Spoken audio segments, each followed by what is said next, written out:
একটি গ্রামের সহজ সরল ছেড়ে সে জীবনে প্রথমবারের মতো শহরে যাচ্ছে। সে শহরের রাস্তাঘাট কিচ্ছু চিনে না। ওখানে যাওয়ার পর সে যে জায়গাতে যাবে ওই গন্তব্যস্থানে দাঁড়িয়েও রিক্সাওয়ালা মামাকে বলে, মামা আমাকে একটু এই জায়গাতে নামিয়ে দেন তো। রিক্সাওয়ালা মামা ওই গন্তব্যস্থানে দেখার পরও সে মানুষটাকে বলে আপনি গাড়িতে উঠেন। ওঠার পর এখান থেকে 5 মিনিট ঘুরাইয়া আবার সেম জায়গায় নামিয়ে দিল। তখন ছেলেটি হতভম্ব হয়ে গেল, কিরে আমি একটু আগে তো এই জায়গাতে ছিলাম, আবার রিক্সাওয়ালা মামা আমাকে এই জায়গাতে কেন নামিয়ে দিল। তারপর হঠাৎ করে একটি ব্যানারের দিকে চোখ যায়, দেখে এই জায়গাটির নাম। তখন ছেলেটি বলে, হ্যাঁ আমাকে তো বলতেও পারতো যে আপনি এই জায়গাতে আছেন, আপনি এখান দিয়ে যান, আমার থেকে কেন ঘুরাইয়া টাকাগুলো নিয়ে ফেললো। এগুলো মাথায় এনে তারপর নিজে সবকিছু মেনে নিয়ে আবার তার গন্তব্যের দিকে ছুটছিল। সে ছুটার পর কিছু দূর গিয়ে দেখে একটি ছেলেকে কয়েকটি ডাকাত মিলে মারতেছে। আশেপাশে অনেক মানুষ দেখে দেখে তামাশা দেখতেছে। তখন ছেলেটির খুব খারাপ লাগলো, গ্রামের ছেলে, এখানে নিয়ম কানুন জানে না। সেজন্য ওই মানুষটাকে ছাড়ানোর জন্য ওইদিকে যায়। যাওয়ার পর ওদের সাথে কথা বলে, বাড়াবাড়ি করার সময় ওই মানুষগুলো কি করে, ওই ছেলেটিকে মেরে রক্তাক্ত করে দেয়। তখন ছেলেটি অনেক দুর্বল হয়ে যায়। দুর্বল হওয়ার পর তার মনে একটা প্রশ্ন আসলো, হ্যাঁ একটা মানুষকে মারতেছে, সবাই দেখে দেখে তামাশা দেখতেছে, এটা কোন দেশ। তারপর ছেলেটি ওই দুর্বল অবস্থায় বিষয়গুলো সব মেনে নিয়ে তার গন্তব্যের দিকে ছুটছিল। ছুটার পর কিছু দূর যাওয়ার পর একটি মেয়ে এসে কান্না করে করে বলে, ভাইয়া আমার ছেলেটিকে পাচ্ছি না, আমাকে একটু আপনার ফোনটা দেন, আমি তার বাবাকে বলি ছেলেটিকে যাতে খুঁজে আনে, কোথায় গেছে আমি জানি না। তো সহজ সরল ছেলে মেয়েটি কান্না দেখে মোবাইলটা বের করে দিল। বের করার পর মেয়েটি বললো, আমি একটু পার্সোনাল কথা বলবো, আপনি একটু দূরে গিয়ে দাঁড়ান। হ্যাঁ, দূরে যাওয়ার ছেলেটি একটু দূরে যায়। দূরে যাওয়ার পর মেয়েটি কথা বলে। ওই সময় একটা তার পাশ দিয়ে একটা মেয়েটির পাশ দিয়ে মাঝামাঝি একটি গাড়ি যায়। গাড়ি যাওয়ার পর মেয়েটি গায়েব। মেয়েটির আর কোনো খোঁজখবর নাই। ছেলেটি খুঁজতে খুঁজতে চারিদিকে খোঁজ করলো। একজন মানুষকে বললো, ভাইয়া আমার একটা মেয়ে এখানে চিনেন, একটা মেয়ে আমার মোবাইলে কল করবে বলে আমার মোবাইলটা কই চলে গেছে, মেয়েটাও জানতেছি না কই চলে গেছে, মনে হয় কোনো দুর্ঘটনা হয়েছে, একটি গাড়ি মনে হয় হাইজার করে তাকে নিয়ে গেছে। তখন মানুষটি হেসে হেসে বললো, আহা তুমি কি শহর নতুন আসছো? ছেলেটি বললো, হ্যাঁ। তুমি এখানে নিয়ম জানো না, এখানে তোমার থেকে ফোনটা নিছে চুরি করার জন্য, মূল উদ্দেশ্য অত চুরি, তার বাচ্চা না। তারপর ওই মানুষটির কথা শুনে ছেলেটি একটু মনে কষ্ট পেলো। তারপরও গ্রামের সহজ সরল ছেলে বিষয়গুলো মেনে নিয়ে তার গন্তব্যের দিকে ছুটছিল। ছুটতে ছুটতে হঠাৎ করে কিছু দূর যাওয়ার পর দেখে কয়েকটা ছেলে একটি গাড়ি ঠেলতেছে, হয়তো গাড়িটা নষ্ট হয়ে গেছে। তারপর এই ছেলেটি গিয়ে জিজ্ঞেস করে, ভাই আপনাদের গাড়িটা কি হয়েছে?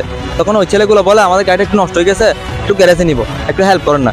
তো ছেলেটি বলে, আমি একটু গাড়ির কাজ জানি, আমি কি একটু দেখবো? তখন ছেলেগুলো বলে, হ্যাঁ দেখেন না ভাইয়া, একটু হেল্প করলে ভালো হয়। তখন ওই ছেলেটি স্টার্টিং এ বসে কি সমস্যা দেখার জন্য। ওই সময় হঠাৎ করে চারদিকে ওই ছেলে 4 জন উঠে যায়। উঠে যাওয়ার পর বলে, তোর থেকে যা আছে তা সব বের কর, চাকু দেখিয়ে গুলি দেখিয়ে এভাবে করে তার থেকে যা আছে সব বের করতে বলে। তখন ছেলেটি ভিতরে শেষ, কারণ জীবনে প্রথমবার ডাকাত দেখছে, এরকম সরাসরি তার সামনে ডাকাত দেখে নেয়। তখন ছেলেটি হতভম্ব, তার থেকে যা আছে সব দিয়ে দিল। এখন তারা আরো চেক করার জন্য তার প্যান্ট এবং শার্ট খুলতে যাচ্ছে। এখন ছেলেটি একটু মান সম্মানের ভয়ে ছেলেটি কোনো ভাগে একটু সুযোগ পেয়ে দরজাটা ঠেলা দিয়ে বেড়ে দূর দিল। পিছন পিছন ওর ছুটছে। তারপর ওই জায়গা থেকে ছেলেটি দূরত্ব একটি ট্রেন স্টেশনে যায়। ওখানে যাওয়ার পর একদিকে সে মার খাইছে, একদিকে সে এরকম দাওয়া খাইছে, যার কারণে তার শরীর খুবই দুর্বল। ওইখানে গিয়ে একটু রেস্ট করে। তবে একটা কথা বলে রাখি, তার হাতে গড়িটা ছিল, টাকাতে ওই গড়িটা নিতে পারেনি। তার হাতে জাস্ট সবকিছু দেওয়ার পর তার হাতে শুধু একটা হচ্ছে গড়ি ছিল। গড়িটা দিয়ে সে এখন রেস্ট করতেছে, মানে কি এরকম দুর্বল অবস্থায় সে কোথায় যাবে। এখন একটু ওরা শান্ত হওয়ার জন্য ডাকাতগুলা সে একটু জায়গায় রেস্ট করতেছে। রেস্ট করার সময় দেখে একটি ছোট বাচ্চা এই পাশ দিয়ে যাচ্ছে। যাওয়ার সময় তার কান দিয়ে ট্রেনের আওয়াজ শুনতেছে। তার মনে হয়েছে কি এই বাচ্চাটি এখন ট্রেনের রাস্তায় চলে গেলে ট্রেন মেরে ফেলবে। এখন এই দুর্বল অবস্থায় বাচ্চাটিকে বাঁচানোর জন্য এখানে গেছে। ওখানে যাওয়ার পর বাচ্চাটিকে কুলে করে নিয়ে আসে। নিয়ে আসার পর একটি মহিলা আসে। আসার পর বলে, আমার বাচ্চাকে কই নিয়ে যাচ্ছেন আপনি? বাচ্চা চোর বলে একটা অপবাদ দিতে থাকে। তখন ছেলেটি হাত জোর করে বলে, আমি আপনার বাচ্চাকে চুরি করতে আসিনি, আপনার বাচ্চা ওখানে চলে আছে, তাকে বাঁচানোর জন্য আমি গেছি। বলতে, আমার বাচ্চার হাতে একটু গড়ি ছিল, গড়িটা আপনার হাতে কেন? ও গড়িটা এরকম বলে কি তাকে ব্ল্যাকমেল করে, মানে নাইলে আমি মানুষ ডাকবো, জড়ো করবো, এই বলে কি বাচ্চা চুরির অপবাদ দিয়ে ভয়ে ছেলেটি তার গড়িটা দিয়ে দিল। দিয়ে দেওয়ার পর ছেলেটি এখন নিরস্ব হয়ে গেল, তার হাতে কিচ্ছু নেই। এখন সে তার গন্তব্যস্থানে কোথায় যাবে? তো এই গল্পটি দিয়ে আপনারা কি বুঝলেন?